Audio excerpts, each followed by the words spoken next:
Tapera, tabungan perumahan rakyat, atau yang biasa dipelesetkan oleh netizen saat ini, tabungan penderitaan rakyat.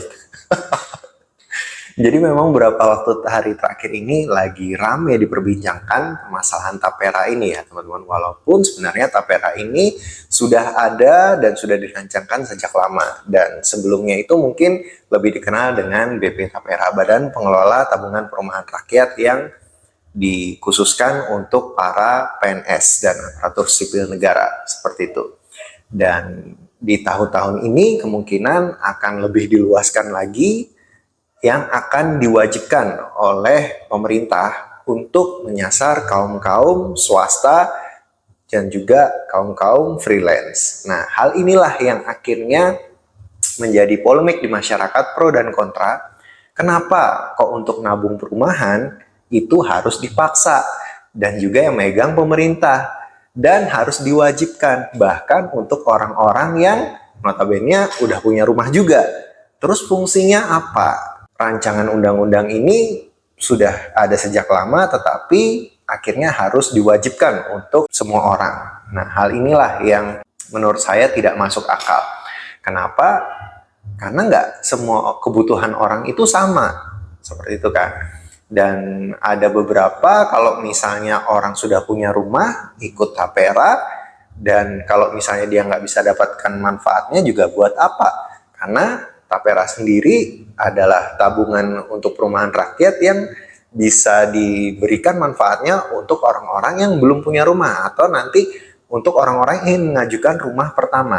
Dan kalau misalnya orang sudah punya rumah, maka dia tidak akan mendapatkan manfaatnya. Nanti ketika dia pensiun, dia akan bisa mendapatkan uangnya kembali beserta dengan bunganya. Katanya seperti itu. Kalau misalnya seperti itu, sama dong dengan BPJS Ketenagakerjaan. Program-program BPJS Ketenagakerjaan ada yang mirip seperti itu juga. Lalu fungsinya apa? Ada juga yang berkata bahwa ini adalah gotong royong untuk supaya orang-orang bisa cepat punya rumah. Emang dengan nabung 3% dari hasil pemasukan ketika pensiun menjamin kita langsung punya rumah? Enggak juga kan? Lalu diperbincangkan lagi bahwa ini bisa untuk membuat agar subsidi rumah menjadi bunganya flat, maksimal di 5%, seperti itu. Tetap kalaupun bunga di 5%, kalau misalnya orang tersebut tidak punya kemampuan untuk membeli rumah juga sama aja. Sedangkan masyarakat kita saat ini juga ya bisa dibilang perumahan itu banyak ya, perumahan subsidi banyak, tetapi kemampuan ekonomi juga nggak ada yang tahu, semuanya beda. Dan kalau misalnya mereka harus gajinya dipotong lagi untuk sesuatu hal yang belum pasti, buat apa? Sedangkan di Indonesia sendiri, pengumpulan dana seperti ini adalah hal yang sangat sensitif, teman-teman. Lihat beberapa badan-badan sebelumnya yang bermasalah dengan penunggakan uang untuk pencairan dana, katakanlah uang pensiun dan lain-lain. Dan apakah kita akan membuat satu badan lembaga yang kemungkinan dalam tanda kutip bisa jadi potensi masalah di masa yang akan datang? Nah, ini yang harus diperhatikan betul oleh pemerintah kalau menurut saya pribadi. Menurut saya, membuat suatu badan lembaga baru dan mewajibkan semua orang ikut, itu bagi saya bukan suatu solusi yang tepat. Walaupun memang permasalahannya benar, masyarakat banyak yang kekurangan rumah ya teman-teman. Tapi mungkin di video ini saya juga akan memberikan beberapa insight. Jadi mungkin ada opsi-opsi lain yang bisa kita ambil teman-teman. Kalau misalnya para pegawai juga harus dipotong lagi gajinya, tapi juga nggak jelas peraturannya seperti apa, pengelolaannya, apalagi kalau misalnya nanti pencairan dananya juga sulit, wah itu bahaya teman-teman. Jangan sampai uangnya masyarakat ini tidak dikelola dengan sebaik-baiknya. Jangan sampailah seperti itu. Dan memang rumah ini adalah kebutuhan semua orang. Tetapi ada satu hal yang menurut saya menjadi pokok permasalahan kenapa orang sulit sekali punya rumah. Salah satu alasan faktor terbesarnya adalah karena harga rumah setiap tahun semakin meningkat, semakin tinggi.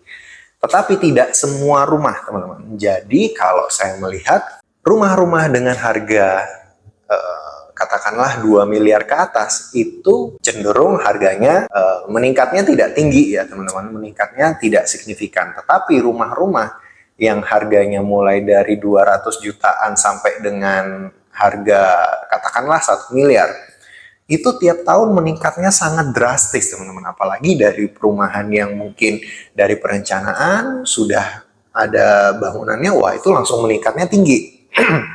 Apalagi rumah-rumah yang mungkin dari awal bangun terus tiba-tiba sudah kebentuk lingkungannya, sudah kebentuk komunitasnya, itu pasti cenderung meningkatnya akan pesat teman-teman. Jadi bisa jadi meningkatnya per tahun tuh 20-30% ya teman-teman. Jadi sangat tinggi sekali.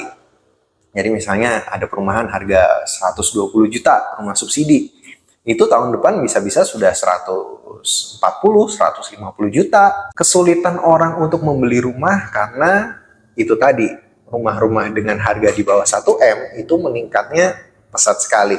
Nah, yang jadi permasalahan di Indonesia adalah ketika orang kaya memiliki investasi di properti, mereka akan semakin kaya.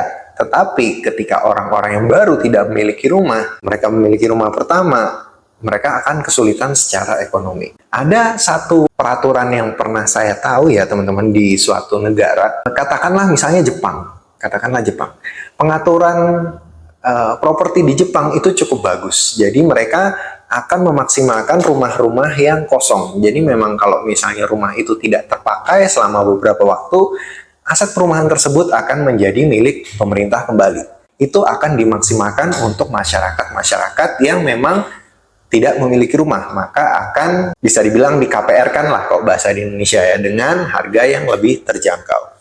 Apalagi status pendudukannya di Jepang itu semakin lama semakin menurun ya jumlah tingkat penduduknya. Jadi banyak perumahan yang dulunya nih punya orang banyak, terus ada juga beberapa desa yang akhirnya menjadi desa kosong karena mereka kekurangan populasi. Jadi itu mungkin menjadi salah satu solusi ya di Indonesia, bagaimana cara pemerintah bisa mengambil properti yang memang tidak terpakai juga dan bisa memaksimalkannya untuk masyarakat. Dan dominasi properti di Indonesia oleh orang-orang yang bisa dibilang dalam tanda kutip berduit itu cukup lumayan juga teman-teman. Orang yang kaya membeli banyak properti itu mereka pajaknya pun mereka nggak akan memberatkan. Ketika mereka beli properti yang banyak, mereka menabung properti, mereka nggak akan ada suatu urgensi untuk menjual properti tersebut. Jadi misalkan, katakanlah saya orang kaya misalnya, saya beli rumah harga 750 juta, tapi saya udah punya rumah banyak. Jadi saya tidak terlalu membutuhkan rumah ini. Ya udah, rumah ini saya jual kembali harga 2 kali lipat, misalnya harga 1,5 M. Mau orang beli, mau orang nggak beli, saya nggak peduli karena saya udah kaya. Properti saya banyak. Akhirnya kalau orang membeli terpaksa, saya untung semakin kaya. Tapi ketika orang nggak beli, saya don't worry. Tinggal bayar pajak tahunannya aja nggak seberapa paling. Properti naik terus, nggak akan rugi. Nah, hal inilah yang sebenarnya menjadi celah. Kenapa harga properti semakin naik setiap tahunnya? Andaikan saja pemerintah punya solusi, berani untuk mengambil kebijakan di mana pajak properti sangat-sangat progresif, saya yakin tidak akan banyak orang yang berani untuk menabung properti, teman-teman, atau menyimpan properti dalam waktu yang lama. Katakanlah pajak progresif untuk properti 20-30%. Wah, mati nggak tuh? Orang bisa stres gitu kan. Tapi kalau kita mau berbicara tentang keadilan sosial untuk seluruh masyarakat Indonesia, ini sangat adil. Dengan pajak yang begitu tinggi, katakanlah 20-30%, rumah 1M aja, dia harus bayar pajaknya tiap tahun paling nggak 200 juta minimal. Misal, contoh ya, ini contoh ya, misalnya suatu peraturan. Orang akan berpikiran nggak untuk menahan propertinya dia? Saya yakin tidak, teman-teman. Pasti orang akan merasa, wah ini gede banget nih, ini bukan investasi yang bagus, dan saya merasa ya udahlah cukup, saya satu properti aja saya udah cukup. Dengan seperti itu, akhirnya harga properti itu akan lebih stabil harusnya. Sehingga orang akan ketakutan kalau misalnya mereka menahan-nahan properti. Dan kalau misalnya propertinya nggak laku, mereka kan akan semakin rugi. Maka mereka akan menjual propertinya dengan harga yang realistis. Ketika mereka menjual harganya dengan harga yang realistis, orang yang nggak punya rumah akhirnya memiliki kemampuan untuk membeli rumah. Ini loh yang menurut saya sebenarnya bisa menjadi salah satu solusi daripada pakai tapera tadi. Kalau misalnya tapera, dananya dikelola dengan baik nggak?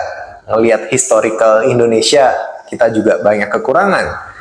Terus relevan nggak? Kalau misalnya kita nabung 3%, emang kita bisa beli rumah nantinya? Ketika kita pensiun, belum tentu. Ketika kita pensiun, misalnya kita kerja dari usia 20, mungkin nanti sampai saya di usia 58, mungkin saya akan terkumpul kurang lebih 300-400 juta. Bayangkan aja, saya dari usia 20 ke 58 tahun, katakanlah 38 tahun, harga rumah sudah berapa? Mungkin sudah 1 M paling murah. Bisa nggak kebeli? Nah, itu kan nggak realistis, teman-teman. Kenapa nggak pemerintah bikin peraturan yang ekstrim aja? Memang nih kedengarannya ngeri ya bagi orang yang kaya, tetapi kalau misalnya ini bisa diberlakukan, saya yakin, wah, ini dampaknya sangat luar biasa. Ini bisa menekan inflasi perumahan. Saya yakin nggak akan ada lagi rumah-rumah yang kosong dalam waktu yang lama, mubazir, tidak digunakan karena ditampung oleh orang-orang yang kaya. Orang-orang kaya kan nggak ada urgensinya kalau misalnya mau jual rumah. Mau saya jual harga 2 kali lipat, mau laku ya syukur, nggak laku ya harganya tetap naik. Orang butuh-butuh rumah, pasti orang akan butuh rumah. Iya nggak? Kayak gitu kan logikanya. Jadi gimana? Kalau menurut kalian dengan adanya peraturan yang ekstrim akan bisa merubah nggak kondisi pasar perumahan di Indonesia saat ini? Kalian lebih senang mana? Lebih senang menjalankan tapera atau pemerintah berani ambil resiko, ngambil keputusan yang ekstrim, yang mungkin tidak populer bagi orang-orang kaya, tetapi ini bisa menjadi solusi untuk keadilan sosial bagi seluruh masyarakat Indonesia. Sehingga tidak ada lagi rumah yang kosong, rumah bisa dimanfaatkan dengan sebaik-baiknya, dan masyarakat yang saat ini tidak punya rumah ada kemampuan, chance, opportunity yang lebih besar untuk bisa memiliki rumah di negara kita tercinta. Jadi setiap orang bisa memiliki hak yang sama.